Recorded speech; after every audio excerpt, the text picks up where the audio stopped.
രാഹുലെ, പുതിയ ഒരു വിവാദം കേരളത്തിൽ ആളിപ്പടരുകയാണ്. ക്ഷേത്രങ്ങളിൽ നമ്മൾ പൊതുവെ ഷർട്ട് ഊരിയാണ് അല്ലെങ്കിൽ മേൽവസ്ത്രം ഉപേക്ഷിച്ചാണ് നമ്മൾ ക്ഷേത്രങ്ങളിൽ പ്രവേശിക്കുന്നത്, ഗർഭഗൃഹത്തിൻ്റെ അടുത്തേക്ക്. അത് ആവശ്യമുണ്ടോ അതോ ആവശ്യമില്ലേ എന്ന രീതിയിലാണ് ചർച്ച നടക്കുന്നത്. അതിനെതിരെ മുഖ്യമന്ത്രി തന്നെ സംസാരിച്ചു ശിവഗിരിയിൽ. അദ്ദേഹത്തിൻ്റെ പ്രഭാഷണത്തിന് ശേഷമാണ് വലിയ വിവാദം ഉണ്ടായത്. എന്താണ് രാഹുലിൻ്റെ അഭിപ്രായം?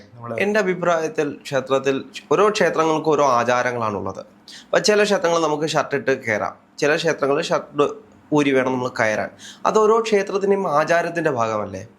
പാരമ്പര്യപരമായിട്ട് നമ്മുടെ നാട്ടിൽ നടന്നു വരുന്നതാണ്, കാലാകാലങ്ങളായിട്ട് ഇങ്ങനെയുള്ളതാണ്. ക്ഷേത്രം എന്ന് പറയുന്നത് വിശ്വാസി സമൂഹത്തിന് വേണ്ടിയിട്ടുള്ളതാണ്. അതായത് എല്ലാവർക്കും കയറി ചെല്ലാൻ വേണ്ടിയിട്ടുള്ളതല്ല. വിശ്വാസികളാകുമ്പോൾ ആ ക്ഷേത്രത്തിൽ ഒരു വിശ്വാസം കാണില്ലേ, ആ ഒരു വിശ്വാസത്തിൽ വിശ്വസിക്കുന്നുകൊണ്ടായിരിക്കുമല്ലോ അവർ ആ ക്ഷേത്രത്തിലേക്ക് വരുന്നത്. അപ്പം അത് അനുസരിക്കാനുള്ള, ആ ആചാരം അനുസരിക്കാനുള്ള ബാധ്യത അവർക്കില്ലേ? പക്ഷെ കാലാകാലങ്ങളിൽ പ്രത്യേകിച്ച് നമ്മുടെ ഹിന്ദുമതം എന്ന് പറയുന്നത് ഒരു സ്റ്റാറ്റിക്കൽ അല്ലല്ലോ. നമ്മൾ ഇങ്ങനെ അത് പരിവർത്തനപ്പെട്ടുകൊണ്ടിരിക്കുന്ന ഒരു മതമാണ്. ഏകദൈവ സമ്പ്രദായം അല്ലാത്തത് കൊണ്ട് തന്നെ നമ്മുടെ ആചാരങ്ങളും പലപ്പോഴായി മാറി മാറി വന്ന ആചാരങ്ങളാണ്. അപ്പോൾ അങ്ങനെ ഒരു അവസ്ഥയിൽ അതൊരു മാൻഡേറ്ററി ആക്കേണ്ട കാര്യമില്ല എന്നാണ് എനിക്ക് തോന്നുന്നത്. ആവശ്യമുള്ളവർക്ക്, ഇഷ്ടമുള്ളവർക്ക് ഇത് വസ്ത്രം ധരിച്ചുകൊണ്ട് പ്രവേശിക്കാം. അത് പറ്റാത്തവർക്ക് വസ്ത്രം ഉപേക്ഷിച്ച് ഇപ്പൊ പോലെ തന്നെ ചെയ്യാം. എനിക്ക് തോന്നുന്നു പല ക്ഷേത്രങ്ങളിലും അവർ പറഞ്ഞ പോലെ പല ക്ഷേത്രങ്ങളിലും നമുക്ക് ഷർട്ട് ഇട്ടുകൊണ്ട് തന്നെ ഉള്ളിലേക്ക് കയറാം. പ്രത്യേകിച്ച് നമ്മൾ ഇതിൽ പറയേണ്ടത് RSSന്റെ നിയന്ത്രണത്തിലുള്ള ക്ഷേത്രങ്ങളുണ്ടല്ലോ, വിശ്വ ഹിന്ദു പരിഷത്തിന്റെ. ആ ക്ഷേത്രങ്ങളിലെല്ലാം നമുക്ക് ഷർട്ട് ഇട്ടുകൊണ്ട് തന്നെ നമുക്ക് ഉള്ളിൽ കയറാം. പക്ഷേ പഴയ ക്ഷേത്രങ്ങളാണ്, പ്രത്യേകിച്ച് ദേവസ്വം ബോർഡിന്റെ ക്ഷേത്രങ്ങളിലാണ് കൂടുതലായിട്ട് നമ്മൾ മേൽവസ്ത്രമില്ലാതെ പോകണമെന്ന് പൊതുവെ പറയുന്നത്. അത് പണ്ട് മുതലേ പിന്തുടർന്ന ഒരു ആചാരത്തിന്റെ പേരിലാണ് അങ്ങനെ പറയുന്നത്. അപ്പോഴും എനിക്ക് ഇതിനെപ്പറ്റി തോന്നുന്നത് വളരെ അപൂർവമാണ് ഈ കമ്മ്യൂണിസ്റ്റ് പാർട്ടിയും അല്ലെങ്കിൽ സംഘവും ഒരേ ലൈനിൽ ഒരു കാര്യം പറയണത്. എനിക്ക് തോന്നുന്നു കേരളത്തിന്റെ രാഷ്ട്രീയ ചരിത്രത്തിൽ തന്നെ അത് വളരെ വിരളാണ്. കാരണം അടിയന്തരാവസ്ഥയുടെ സമയത്തേക്ക് അവർ ഒരേപോലെ ലൈനിൽ സ്വീകരിച്ചിട്ടുള്ളൂ. അപ്പോൾ അതിങ്ങനെ ഒരു പ്രത്യേകതയുണ്ട് ഈ വിഷയത്തിന്. പ്രത്യേകിച്ച് ഇപ്പോൾ കമ്മ്യൂണിസ്റ്റ് പാർട്ടി ഒരു വിശ്വാസത്തിന്റെ കാര്യത്തിൽ ഒരു അഭിപ്രായം പറയുമ്പോൾ നാച്ചുറലി അതിനെ എതിർക്കേണ്ടത് RSSും BJP ഒക്കെയാണ്. പക്ഷെ ഇക്കാര്യത്തിൽ ആരും ഒന്നും പറയണില്ല. അപ്പോൾ എനിക്ക് തോന്നുന്നു വരും കാലങ്ങളിൽ ഇത് വരാനുള്ള സാധ്യത കൂടുതലാണ് എന്നാണ് ഞാൻ വിശ്വസിക്കുന്നത്. വരും കാലങ്ങളിൽ വന്നേക്കാം. പക്ഷേ എന്തിനെന്ന് കഴിഞ്ഞാലും ഓരോ പ്രദേശത്തും ഓരോ ക്ഷേത്രങ്ങൾക്കും ഓരോ വിധാനങ്ങളാണ്. ആ വിധാനങ്ങൾ നിശ്ചയിക്കുന്നത് ആ ക്ഷേത്രത്തിന്റെ തന്ത്രിയായിരിക്കും. തന്ത്രി എഴുതി കൊടുക്കുന്ന കുറിപ്പടിക്കനുസരിച്ചാണ് ഓരോ ക്ഷേത്രത്തിലും അവിടുത്തെ പൂജാവിധികളാണെങ്കിലും അവിടുത്തെ ക്ഷേത്രത്തിലെ നടത്തിപ്പുകളാണെങ്കിലും എല്ലാം നടത്തുന്നത്. ക്ഷേത്രങ്ങൾ നടത്തുന്ന പ്രശ്നം വയ്ക്കൽ, ആ പ്രശ്നം വയ്ക്കൽ തെളിഞ്ഞു വരുന്ന ഓരോ കാര്യങ്ങളുമാണ് പിന്നീട് പരിഹാരങ്ങളും മറ്റുമായിട്ട് ക്ഷേത്രങ്ങൾ ആ ആചാരങ്ങളായി തുടർന്നു പോകുന്നത്. അത് ഓരോരുത്തരും നിശ്ചയിക്കുന്നതാണ്. അതൊരു അവരുടെ ഒരു വിശ്വാസത്തിന്റെ ഭാഗമാണ്. നമ്മൾ ഒരാളുടെ വിശ്വാസത്തെ ചോദ്യം ചെയ്യാൻ നമ്മൾ ആരുമല്ല. പക്ഷേ രാഹുൽ തോന്നുന്നുണ്ട് നമ്മുടെ വിശ്വാസങ്ങളെ പലരും മാർക്കറ്റ് ചെയ്യുന്നുണ്ട്. ഇപ്പൊ ഞാൻ പറഞ്ഞ റീസൺ എന്താണെന്ന് വെച്ചാൽ, ഈ നമ്മൾ തിരുവനന്തപുരത്ത് പത്മനാഭസ്വാമി ക്ഷേത്രത്തിൽ പോകുമ്പോഴത്തേക്ക് നമ്മൾ പാൻറ് ഇട്ടുകൊണ്ടൊന്നും അകത്തേക്ക് കയറ്റില്ല. നമ്മൾ മുണ്ട്, അതിന്റെ മുകളിൽ കൂടെ മുണ്ട് കൊടുത്താലും മാത്രമേ നമ്മളെ ആ ക്ഷേത്രത്തിൽ കയറ്റുള്ളൂ. സ്ത്രീകളാണെങ്കിൽ എന്ത് വസ്ത്രം ധരിച്ചാലും അതിന്റെ മുകളിൽ കൂടെ മുണ്ട് കൊടുത്ത പല ഫോട്ടോസും നമ്മൾ കാണുന്നുണ്ട്. അപ്പൊ എനിക്ക് തോന്നുന്നു അവിടെ വാതൊക്കെ തന്നെ 50 രൂപയ്ക്കോ 100 രൂപയ്ക്കോ മുണ്ട് വാങ്ങാൻ കിട്ടും. ഒരു മാർക്കറ്റിംഗ് തന്ത്രം കൂടെ അല്ലേ ഇത്? കാരണം ഇന്നത്തെ കാലത്ത് നമ്മൾ മുണ്ടെടുത്താൽ മാത്രമേ അമ്പലത്തിൽ കയറുള്ളൂ എന്നൊക്കെ പറയണ കുറച്ച് എക്സ്ട്രീം ആണെന്ന് തോന്നുന്നുണ്ടോ? അല്ല, എനിക്ക് തോന്നുന്നത് കൂടുതലായി ക്ഷേത്രങ്ങളിലുള്ള ഒരു വിശ്വാസം എന്ന് പറയുന്നത് ആ ക്ഷേത്രത്തിൽ പോകുന്നവര് കുളിച്ച് ശുദ്ധമായി ഈറൻ ഉടുത്തു പോകണമെന്നാണ്. അതും ഒറ്റമുണ്ട് ധരിച്ച് അങ്ങനെ ആ ഒരു രീതിയിലാണ് പണ്ട് തൊട്ടേ പൊക്കോണ്ടിരുന്നത്. അതിനുശേഷമാണ് കാലക്രമേണ കുറെ മാറ്റങ്ങൾ ഉണ്ടായി.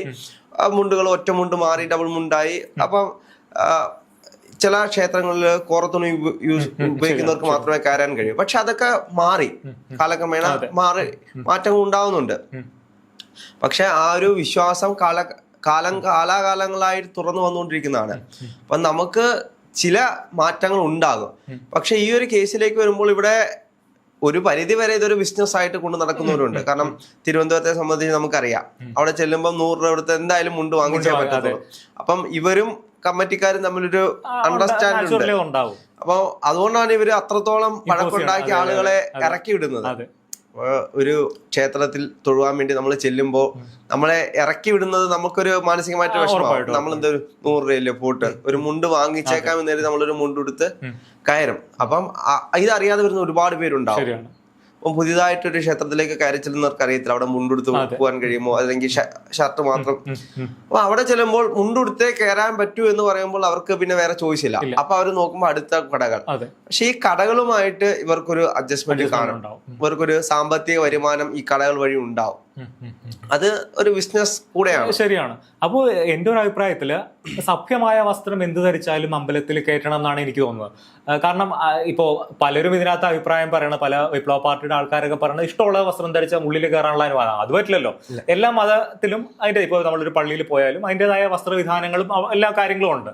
പക്ഷേ എനിക്ക് തോന്നുന്നു നമ്മൾ ഈ കാലത്തിനനുസരിച്ച് നമ്മൾ മാറ്റം ഉൾക്കൊള്ളണമെന്ന് എനിക്ക് തോന്നാറുണ്ട്.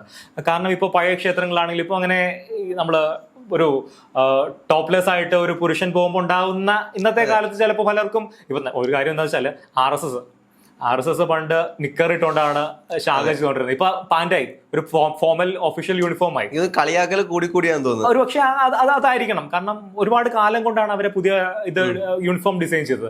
അപ്പോൾ എനിക്ക് തോന്നുന്നു പ്രത്യേകിച്ച് RSSഉം അല്ലെങ്കിൽ സംഘപരിവാർ ഹൈന്ദവ സംഘടനകളൊക്കെ പലപ്പോഴേ പല സന്യാസിമാർ ഇതിനെപ്പറ്റി സംസാരിക്കുന്നത് കേട്ടിട്ടുണ്ട്. നമ്മുടെ പബ്ലിക് ഡൊമൈനിൽ നിൽക്കണ ഹൈന്ദവ അവകാശങ്ങൾക്ക് വേണ്ടി സംസാരിക്കുന്ന പല സന്യാസിമാരും ഇത് തന്നെയാണ് പറയുന്നത്. അവര് പറയുന്നത് അന്നത്തെ, കാരണം പണ്ടത്തെ ഒരു കാലത്ത് അങ്ങനെയായിരുന്നു. നമുക്കറിയാം കേരളത്തില് ഈ വസ്ത്രങ്ങൾ വളരെ കുറവായിരുന്നു ഒരു കാലത്ത്. ഈ 1970-കൾക്ക് ശേഷമാണ് ബേസിക്കലി കേരളത്തിൽ കുറച്ച് പൈസയും ഈ പുരോഗതിയൊക്കെ ഉണ്ടായത്. അപ്പോൾ ഒരു കാലത്ത് ഈ തമിഴ്നാട്ടിൽ നിന്ന് ചെട്ടിയാന്മാരാണ് ഈ കേരളത്തിലേക്ക് വസ്ത്രം നെയ്തുകൊണ്ട് വന്നിരുന്നത്. അത് ഭയങ്കര എക്സ്പെൻസീവ് ആയിരുന്നു. അപ്പോൾ ഒരു കാലം വരെ സ്ത്രീകൾ ഈ മുണ്ട് മാത്രം എടുക്കുള്ളായിരുന്നു.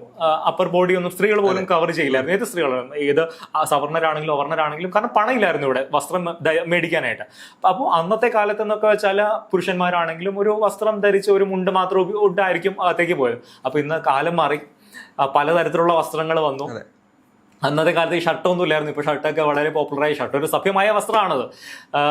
അപ്പോൾ അങ്ങനെയൊക്കെ വരുമ്പോൾ മുഖ്യമന്ത്രി പറഞ്ഞതിൽ ഒരു പോയിന്റ് ഉണ്ട് എന്ന് തന്നെയാണ് ഞാൻ വിശ്വസിക്കുന്നത്. പ്രത്യേകിച്ച് ശിവഗിരി മഠത്തിലെ സന്യാസിമാരും അതിനെ സപ്പോർട്ട് ചെയ്ത് സംസാരിച്ചു. ഉണ്ട്. ഇവരെല്ലാം പറയുന്ന ഒരു കാര്യം എന്ന് പറയുന്നത്, ഇപ്പം ഇതൊരു കലികാല യുഗമാണ്. ഇവിടെ നമ്മള് എത്ര വസ്ത്രം ധരിച്ചിട്ടും ഒരു കാര്യമില്ല. ക്ഷേത്രത്തിൽ പോകുമ്പോൾ മനസ്സായിരിക്കണം നന്നാവേണ്ടത് എന്ന് പറഞ്ഞു വെക്കുന്ന ഒരുപാട് പേരുണ്ട്. അത് തന്നെയാണ് എപ്പോഴും എല്ലാ കാലത്തും പറഞ്ഞു വെക്കുന്നത്. പക്ഷെ എല്ലാ കാലത്തും ഈ സന്യാസിമാര് പറഞ്ഞു വെക്കുന്ന ഒരു കാര്യം എന്ന് പറയുന്നത്, നീ എത്ര ഷർട്ടും മുണ്ടും ധരിച്ചും ക്ഷേത്രത്തിൽ പോയിട്ടും ഒരു കാര്യവുമില്ല.